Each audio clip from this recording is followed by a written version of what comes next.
Baik, selamat pagi semuanya. Assalamualaikum. Pada kesempatan kali ini saya akan menjelaskan terkait dengan badan usaha.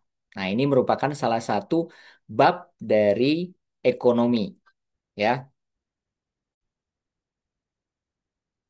Badan usaha itu adalah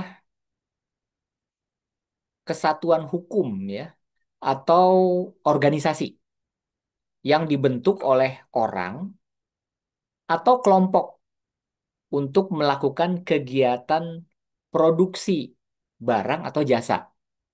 Tujuan dari badan usaha itu adalah untuk mendapatkan keuntungan atau profit dan memberikan manfaat bagi masyarakat banyak. Jadi intinya adalah badan usaha itu adalah kesatuan hukum, organisasi, baik orang, beberapa orang maupun sekumpulan orang, dia melakukan kegiatan produksi barang atau jasa dengan tujuan untuk memperoleh keuntungan dan memberikan manfaat bagi masyarakat. Nah, jadi di dalam ekonomi, badan usaha ini berperan sebagai pelaku utama dalam produksi barang dan jasa. Kemudian yang kedua, badan usaha ini tujuannya untuk apa? Untuk menciptakan lapangan pekerjaan dan menyumbang pajak bagi negara. Nah, kita lanjutkan. Ternyata badan usaha ini dapat diklasifikasikan atau dibagi-bagi, ya. Jadi ada beberapa sudut pandang sih terkait dengan klasifikasi badan usaha. Dia bisa diklasifikasikan berdasarkan kepemilikan atau modal. Yang pertama, bisa juga diklasifikasikan berdasarkan jenis kegiatan usaha. Yang kedua, yang ketiga bisa diklasifikasikan berdasarkan wilayah operasional dan status hukum. Nah, kita mulai bahas satu persatu. Untuk mempermudah pemahaman Anda, maka kita akan saya akan coba share terkait dengan klasifikasi badan usaha.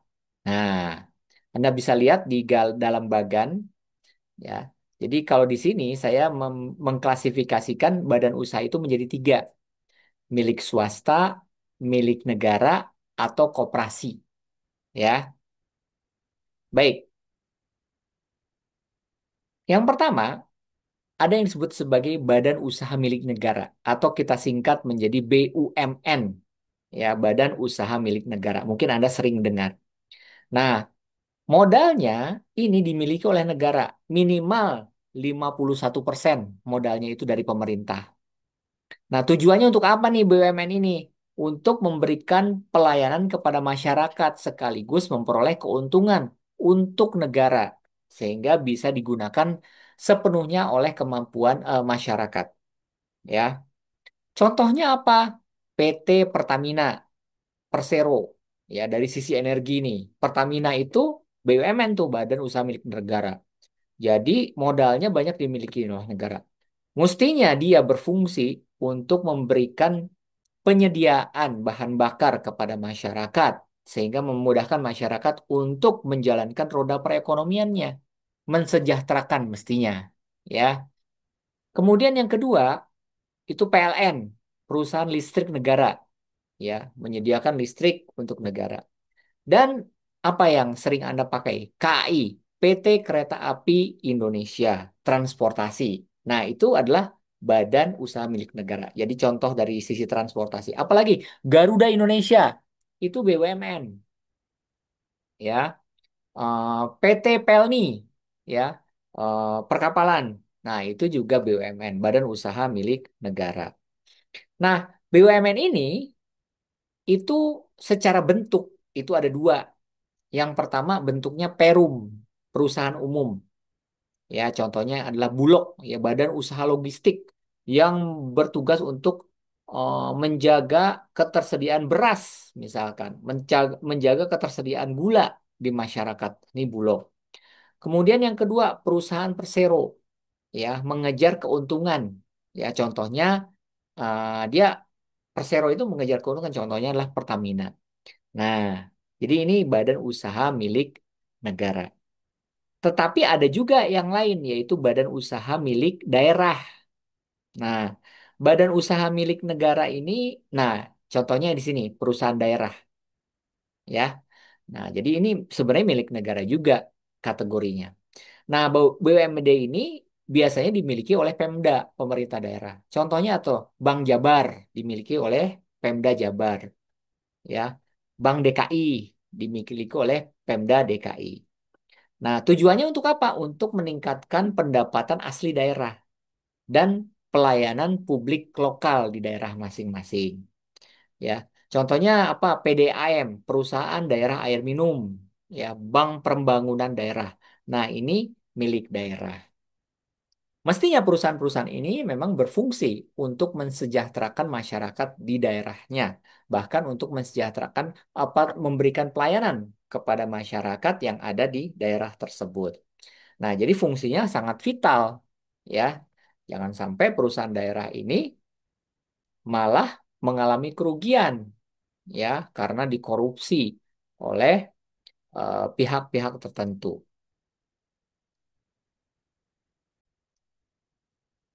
Nah, terkait dengan perusahaan yang sekarang lagi ini, contohnya WUS, Anda tahu kan WUS kereta api cepat Indonesia yang ada dari Jakarta ke Bandung itu rugi sampai 1 triliun di semester 1 tahun 2025.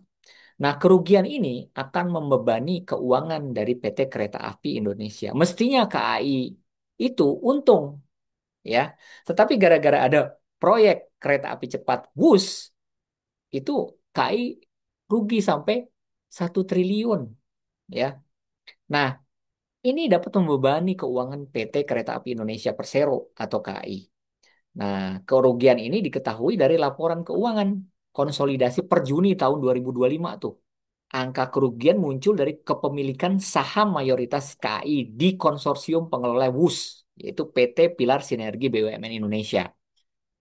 Nah, jadi kalau misalkan perusahaan atau bahkan pemerintah tidak bersinergi dengan BUMN, maka otomatis akan mengalami kerugian seperti ini, bahkan kesalahan dalam penerapan kebijakan. Nah, kita tahu kan KAI ini memiliki saham 58,53% dari PSBI.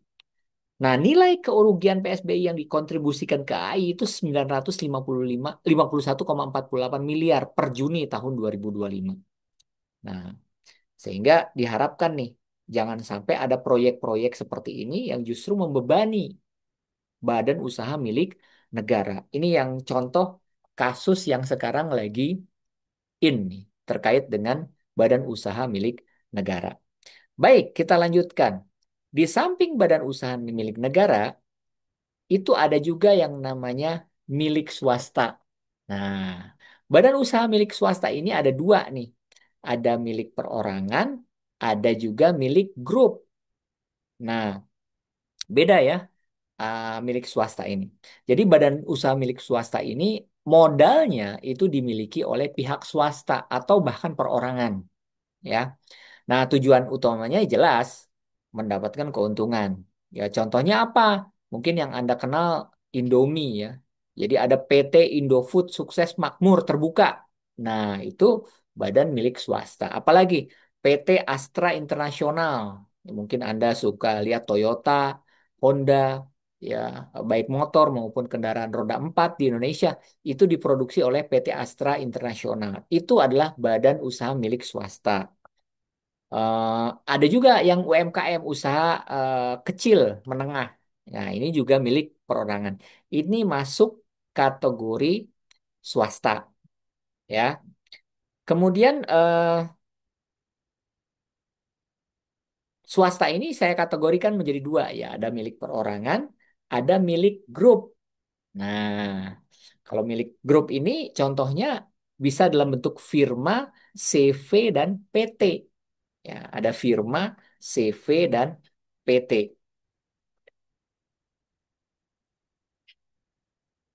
Nah, apa bedanya?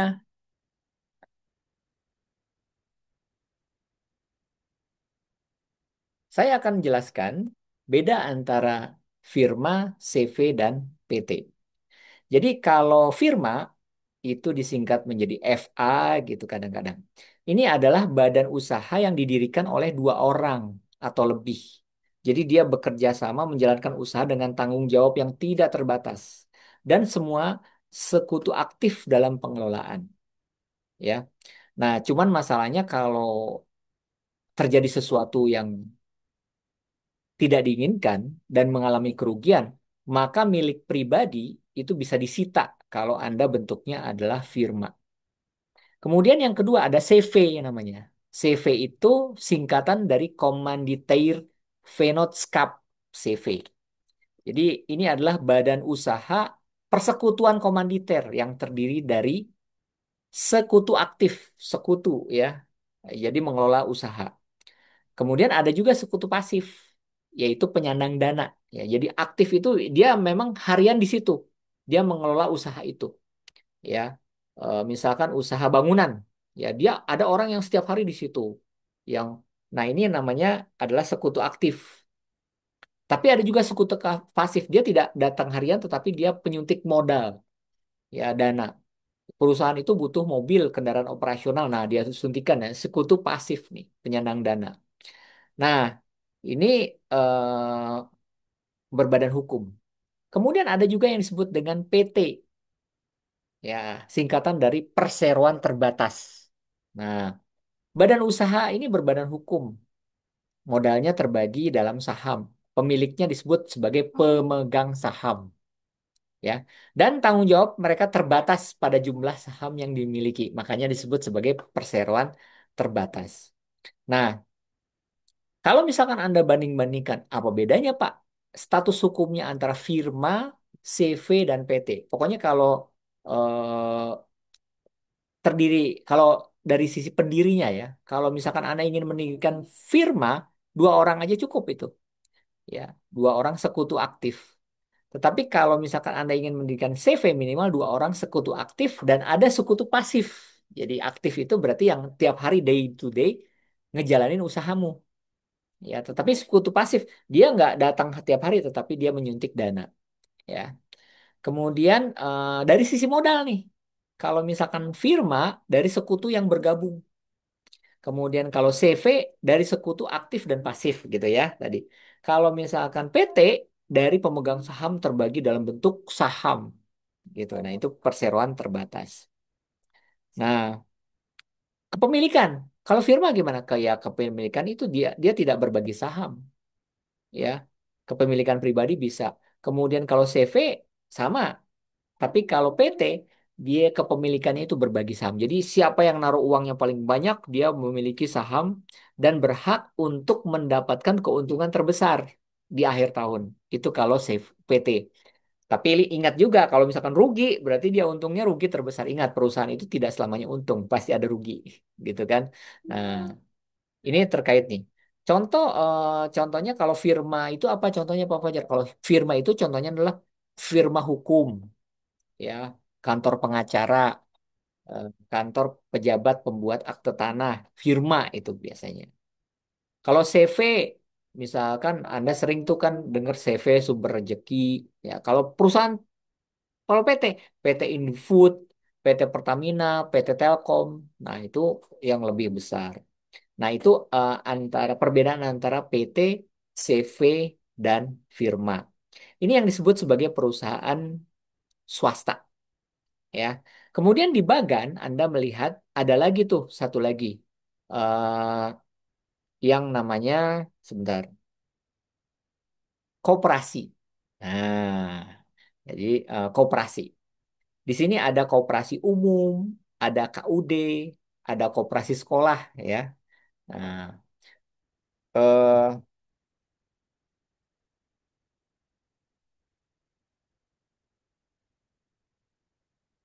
terkait dengan koperasi. Nah, koperasi itu adalah badan usaha yang beranggotakan orang-orang atau badan hukum koperasi. Nah, kegiatan usahanya berdasarkan prinsip-prinsip koperasi. Cooperation berasal dari kata cooperation. Ya, intinya apa? Dia sistemnya kekeluargaan. Ya, jadi kelompok masyarakat dan gotong royong. Nah, inti dari koperasi itu adalah kerjasama antara anggotanya. Jadi setiap anggota tuh bisa nanam saham di situ. Nah, untuk mencapai apa? Kemakmurannya bareng-bareng bersama. Jadi nggak ada yang paling dapat untung gede, semuanya dapat proporsi sesuai dengan apa yang ditanamkan di koperasi tersebut. Nah, di Indonesia itu ada tuh di Undang-Undang Dasar tahun 45, itu pasal 33. Perekonomian disusun sebagai usaha bersama berdasarkan atas azas kekeluargaan. Kan gitu ya. Nah, itu koperasi itu namanya. Nah, kemudian apa tujuan koperasi ini? Kalau misalkan di desa kamu kan, itu kan ada distribusi pupuk ya di desa itu. Itu biasanya orang mendistribusikan apa dalam bentuk koperasi. Tujuannya sih untuk meningkatkan kesejahteraan anggotanya, ya. Kemudian membangun perekonomian nasional dia tuh dan menumbuhkan semangat kerja kekeluargaan. Intinya bareng-bareng lah gitu. Kemudian ciri-ciri koperasi apa? Biasanya dia pemiliknya siapa? Ya, apa semua anggota memiliki koperasi itu. Jadi kalau misalkan ada anggotanya 1.000, ya semuanya berhak untuk koperasi itu. Kemudian modalnya juga berasal dari anggota. Makanya ada simpanan wajib atau simpanan wajib. Kemudian ada simpanan pokok dan simpanan sukarela. Nah, Anda ingin tahu banyak cara menghitung koperasi? Ada di video saya. Tulis aja Fajar Kurniawan plus koperasi, maka Anda dapat mengetahui mekanisme kerja koperasi. Jadi setiap anggota koperasi itu memiliki hak suara yang sama, gitu ya. Nah, jadi prinsip-prinsip koperasi itu berarti pengelolaan itu dilakukan secara demokratis. Setiap anggota memiliki hak suara. Dia bebas untuk mengungkapkan pendapatnya terkait mau dibawa kemana arah koperasi ini. Kemudian dia sifatnya mandiri. Jadi koperasi itu berdiri dan berkembang atas kekuatan anggota ya. Kemudian intinya sih untuk pendidikan nih koperasi itu, untuk meningkatkan kesadaran dan kemampuan anggota untuk mengembangkan sistem usaha yang dilakukan oleh koperasi. Di Indonesia banyak ya, contohnya apa? Koperasi ini banyak jenisnya. Ada koperasi simpan pinjam, KSP. Kalau di daerah-daerah itu sering disebut sebagai apa ya, koperasi ya, kayak semacam kayak bank syariah. Dia bisa meminjamkan modal kepada masyarakat. Kemudian ada juga koperasi konsumsi. Contohnya apa? Dia menyediakan barang-barang kebutuhan sehari-hari. Sembako, minyak, beras, ya. Nah, gula. Nah, itu namanya koperasi konsumsi. Kemudian ada juga yang namanya koperasi produksi. Jadi eh, kumpulan masyarakat, misalkan di desa kamu produsen marning, ya. Nah, jadi dia berkumpul bersama-sama membentuk koperasi. Nah, itu namanya koperasi produsen. Ada juga yang namanya koperasi pemasaran. Apa itu Pak koperasi pemasaran? Membantu memasarkan hasil produk. Jadi satu kawasan desa semuanya punya usaha emping. Nah, berkumpul. Nah, gimana caranya dalam satu desa tersebut bisa memasarkan empingnya dan diekspor ke Hong Kong. Nah, itu namanya koperasi pemasaran. Dan terakhir itu adalah koperasi jasa, layanan jasa. Di Indonesia itu kan ada jasa ini ya, membuat SIM, STNK, SIM dan STNK. Nah, ini yang disebut sebagai koperasi. Nah, di dalam struktur koperasi itu ada yang namanya rapat anggota, pengurus, pengawas, dan anggota koperasi itu sendiri ya. Ini di dalam struktur koperasi. Nah, jadi dia dapat uang dari mana? Dari simpanan pokok, simpanan wajib, simpanan sukarela, bahkan ada juga dari modal pinjaman atau banyak juga tuh yang dapat hibah. Apa itu Pak Fajar hibah? Hibah itu dana bantuan bisa dari pemerintah, baik pemerintah Indonesia maupun dari pemerintah asing. Nah, jadi itu yang disebut sebagai koperasi ya. Nah, nah di sini kita pisahkan lah. Jadi berdasarkan tujuan badan usaha itu kan ada badan usaha dan perusahaan ya. Jadi kalau badan usaha berarti menghasilkan keuntungan usaha. Tapi kalau perusahaan itu menghasilkan barang dan jasa. Nah, ini contoh badan usaha di sini apa? PT, firma, CV, koperasi, perum, dan persero. Tapi kalau perusahaan apa contohnya? Pabrik, toko, warung, restoran itu namanya perusahaan. Oke, nah ini yang berkenaan dengan badan usaha. Baik, sampai di sini ada yang ingin tanyakan, silakan. Tetap semangat belajar ekonomi ya. Semoga Anda selalu sehat. Oh ya, bahasa Inggris jam 2, kata Pak Usmin. Ya, bagi yang ingin datang untuk ikut bahasa Inggris di kantor silahkan, itu free. Kalau nggak salah pengajarnya juga bukan orang Indonesia ya, pengajarnya orang Hong Kong. Jadi lebih aplikatif ya. Itu free. Jadi silakan Anda datang ke sana. Jangan lupa pas datang absen ya, karena nanti akan menambah nilai Anda untuk mata kuliah kalau atau pelajaran yang mungkin Anda tidak hadir, atau mungkin Anda ada poinnya, kita kasih poin karena Anda rajin untuk datang ke program bahasa Inggris. Ya, baik. Terima kasih kepada Wasnia, Yuliani, Heni Rahayu, Suci, Usmini, Manisah, Nihaya, dan Mariam Sriani Devi. Jangan lupa save nomor WA saya ya. Kalau misalkan Anda hubungi saya kapan aja boleh, silahkan. Kalau Anda malas ngetik, pakai voice note juga nggak apa-apa. Nanti saya akan jawab juga dengan pakai voice note. Kita fleksibel aja gitu. Mungkin hari ini cukup. Nanti kita ketemu lagi di minggu depan. Selamat mengerjakan PR dan tuntaskan PR-nya ya. Ya, oke. Oke, baik. Sampai ketemu lagi. Assalamualaikum warahmatullahi wabarakatuh. Sehat semua ya. Waalaikumsalam warahmatullahi wabarakatuh.